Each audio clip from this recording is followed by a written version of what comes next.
అందరికీ నమస్కారం. మీ వేణి యాదవ్. ఏంటంటే వయసుకు మించిన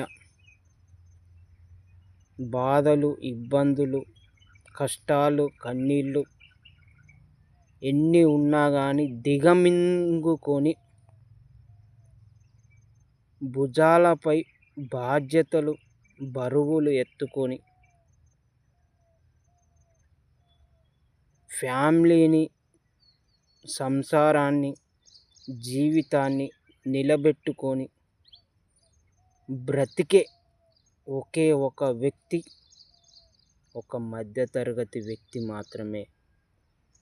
అందుకనే ఎవరు ఏదన్నా, ఎవరు ఎన్ని నిందలేసినా, ఎంత తిట్టుకున్నా, ఎంత మనిషి మీద కుమిలిపోయినా, ఎంత గొడవ పడినా మౌనంగానే భరిస్తూ ఎవరిని ఒక మాట అనకుండా వాళ్ళ పని వాళ్ళు చేసుకుంటూ జీవితాన్ని గడిపే ఒకే ఒక వ్యక్తి మధ్యతరగతి వ్యక్తి మాత్రమే. ఇది ముమ్మాటికి వాస్తవం మిత్రమా. మీ వేణి యాదవ్.